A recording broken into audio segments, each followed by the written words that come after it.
knew that, Cheryl. You probably saw that on my desk. That letter. No, I didn't. I'm not running there and lay something down, but that's it. I gotta get out and go do something else. Righty. Okay. Now we're down to the, look at that good picture. Yes. Now we're down to our consent agenda. The consent agenda contains routine or non-controversial items. Are there any items that the council would like to move into regular session? If not, we can move these, excuse me. If not, can I get a motion upon the consent agenda? Motion for approval is presented. All in favor say aye. Any against it? Same sign. All right, the motion's been approved. All right, now we're moving into council business.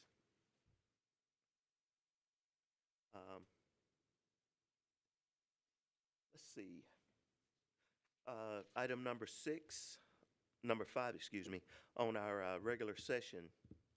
Consideration and possible actions upon resolution 2025-02-01 for the 2023-2024 budget amendment number 2. Yes, ma'am. Would you like to address the council? Yes. Hey. Sure. This, of course, is when we look over the budget, the previous one that we're just coming out of, and then the new one that we're going into to see if there's any amendments that need to be made. And so for the one we're coming out of is the amendment there for the 2023-2024 budget. And they're needed for the headco salary reimbursement. We're doing to include the attorney. That's something new there for headco. And then the police department received some money from Texas Eastern 911 for, I think for dispatch, some communication there. And then we also last year had, of course, we had the hail damage.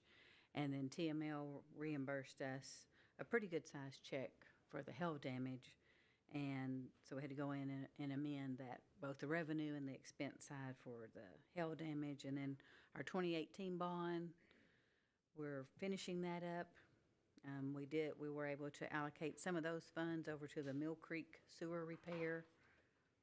And then, of course, the street project coming up, there's some water sewer repairs that need to take place for that street project to happen. And so we've moved some money to cover for that. And then the Sabine pipeline repair, we had a pretty big Sabine pipeline repair that we had to use the 2018 bond funds for that. So that was just kind of moving it out of into the areas where we use the funds away from the East Side Sewer trunk main big project that the 2018 bond was for. And if you have any questions, I can answer them. It is for the 2023-2024 budget amendment. Questions?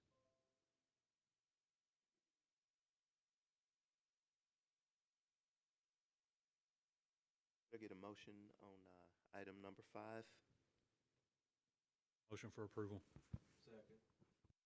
And first and second, all in favor say aye. Aye. Any opposed, same sign. All right. Item number 5 carries. Moving down to item number 6. Consideration and possible action upon resolution 2025-02-02 for the 2024-2025 budget amendment number 1. And this is for the budget we're in right now, 2024, 2025. This, of course, projects that we started or items that ordered in the previous budget, but we have not received them or completed yet, we'll move that money over into this budget. And most of them should be completed this year. An exception could be the street project, because that's a pretty big project. But of course, we'll just depend on how the weather is for 2024, 2025, as to if we get that finished or not, or if we're moving it on over into 2025, 2026. And then also should be finishing up the East Side Sewer Trunk Main, hopefully, fingers crossed on that one. And then moving the money over that we haven't spent yet for that, the street project 24, the repairs that need to happen underneath the streets before we repair the streets, to make sense there. So, and again, if you have any questions.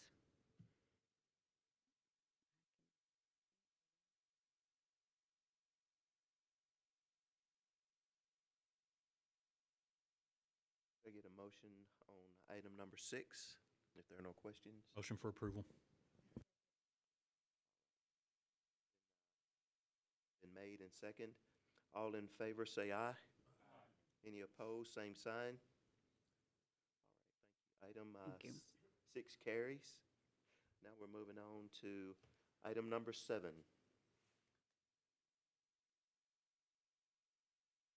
Consideration upon the first reading of ordinance 2025-02-01, amending the zoning map for the city of Henderson, changing the zone from general industrial to a high-density multifamily district for a property located on North Van Buren across from Lakewood Cemetery.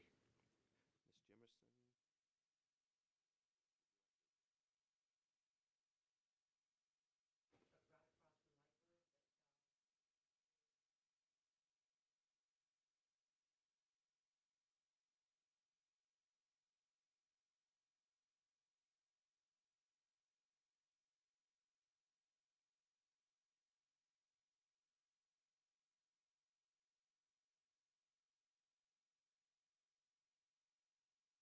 Okay, we'll move on to item number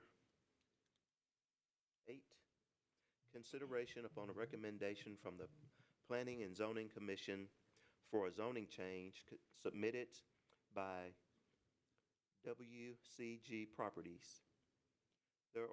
They are requesting a zoning change from low-density, single-family residential R1 zone to general commercial C2 zone on a property known as 2500 South Evenside Street.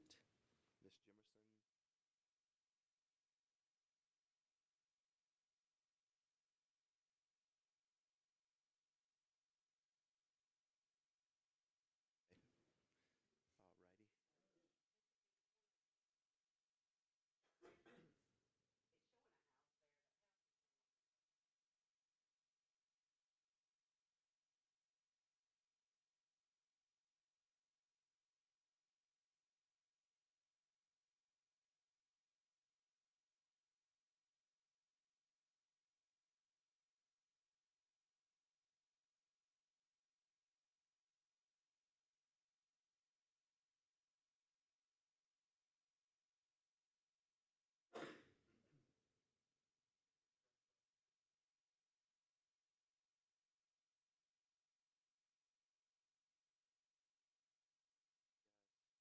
Have any questions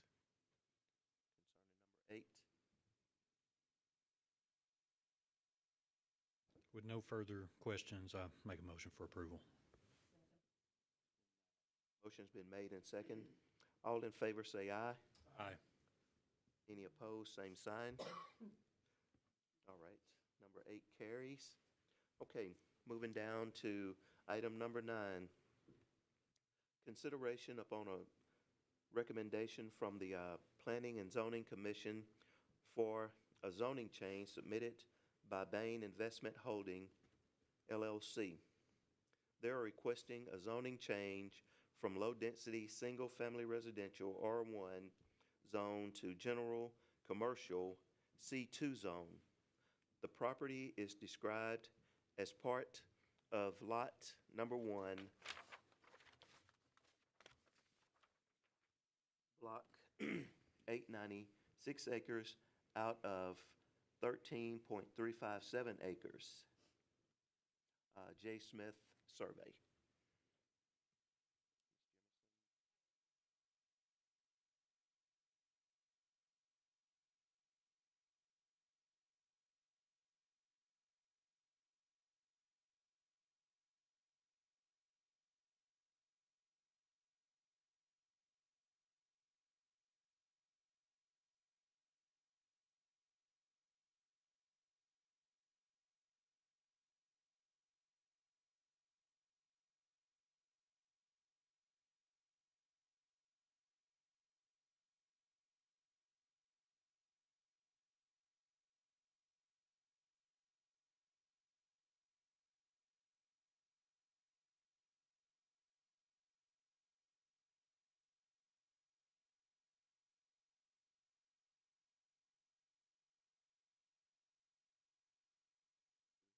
Y'all have any questions about the item number 9?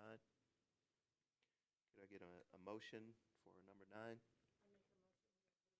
Second. Second. All in favor, say aye. Aye. Any opposed, same sign. All right. Item number 9 carries. Item 10, consideration upon a recommendation from the Planning and Zoning Commission on an application for zoning change submitted by United Ag and Turf. They're requesting a zone change for from a medium density, single-family residential R2 zone to general commercial C2 zone. The property is described as Lot 2-8, Block 1134, Tall Pines Estate, directly behind United Ag and Turf.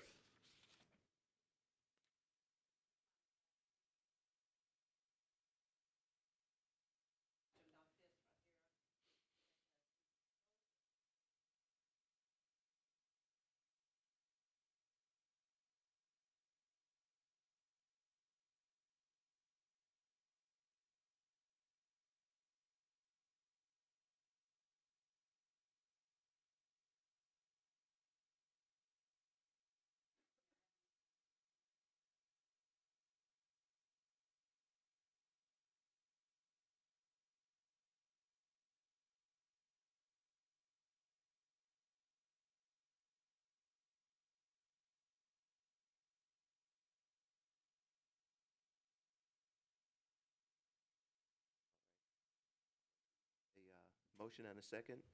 All in favor, say aye. Aye. Any opposed, same sign.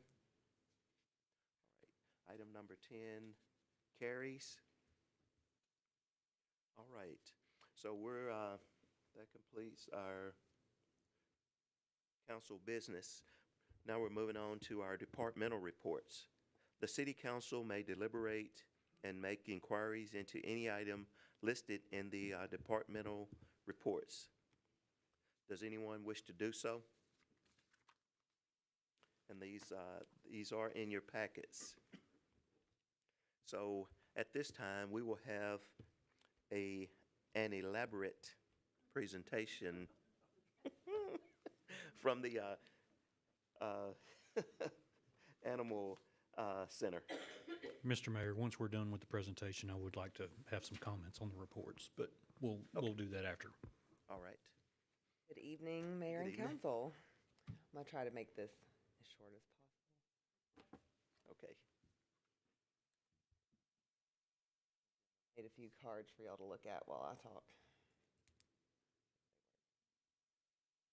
I'd like to touch base just a little bit on our January report. Y'all have an extended version in your packets, and just kind of some of the statistics over the last few months and some of our upcoming projects and goals.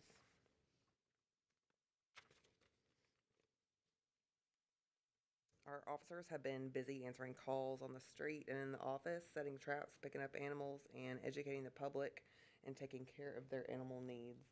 And you can see at the bottom, those are January numbers. We had 95 calls for service, lots of telephone calls, 21 ACO pickups. It's where they actually have to pick up an animal instead of the public bringing it in.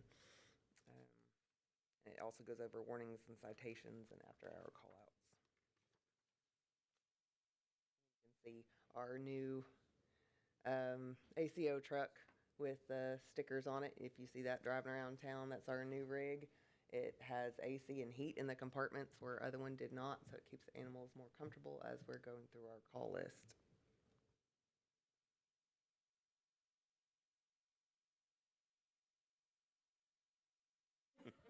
That snake's name is Morticia, and she is owned by our snake trainer handler guy that comes and teaches our ACOs how to handle snakes properly. So,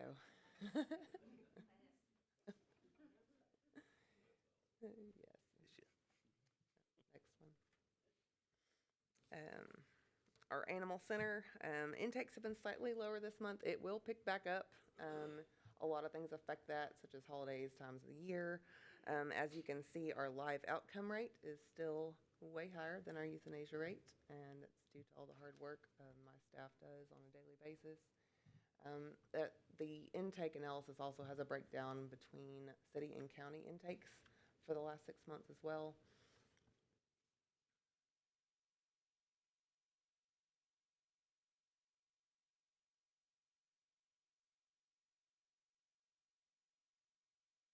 If y'all need copies of that. Yes, yes, they're working reclaims, rescues, all the, other options. And the euthanasia are strictly for severe medical or aggressive animals that are a liability. We work really hard to make sure that those numbers stay where they're at.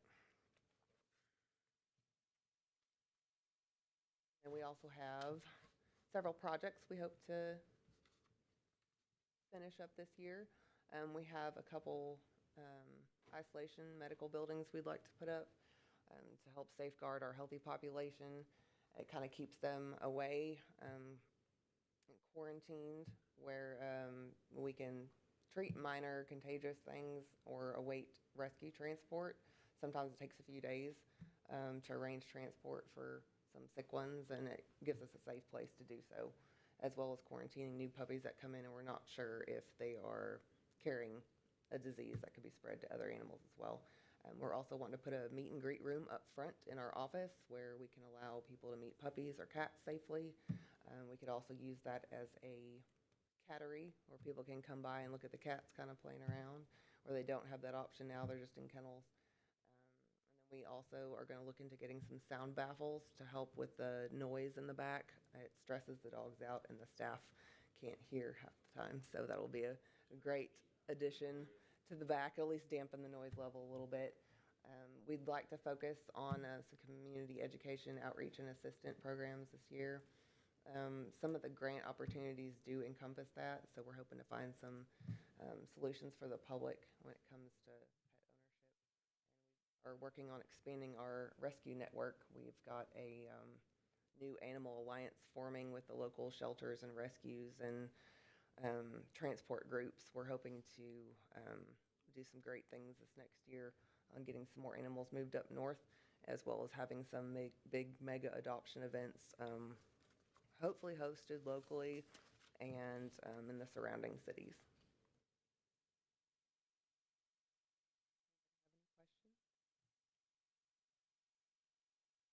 Great job, I think. Very much. All right. Let's see, who is it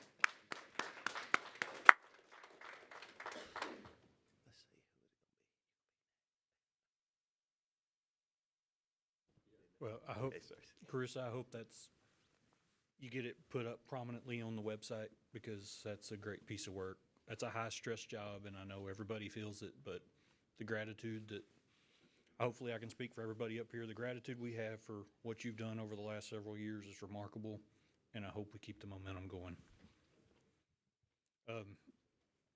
Concerning departmental reports, it's going to be a push for me, and I cornered the city manager in his office for 2.5 hours before our workshop today, so I wouldn't have to sit here for 2.5 hours and do the same thing. It's going to be a priority in my belief that when these reports are compiled, that we make them promptly available, not only to us, but to the public, and that's going to be something that we're going to work the specifics out on, but I find that incumbent, since I've returned to the council, that's something I really want to push for, is that people see and have an easy way of knowing what we're doing here, so we can keep the positive momentum that we do have.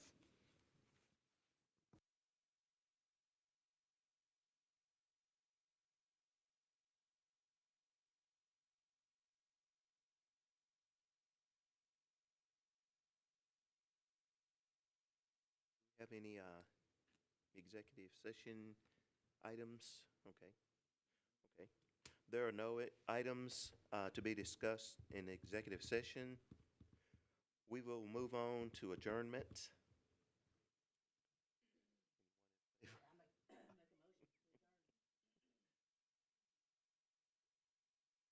All in favor, say aye. Aye. All right. We are adjourned at 6:36.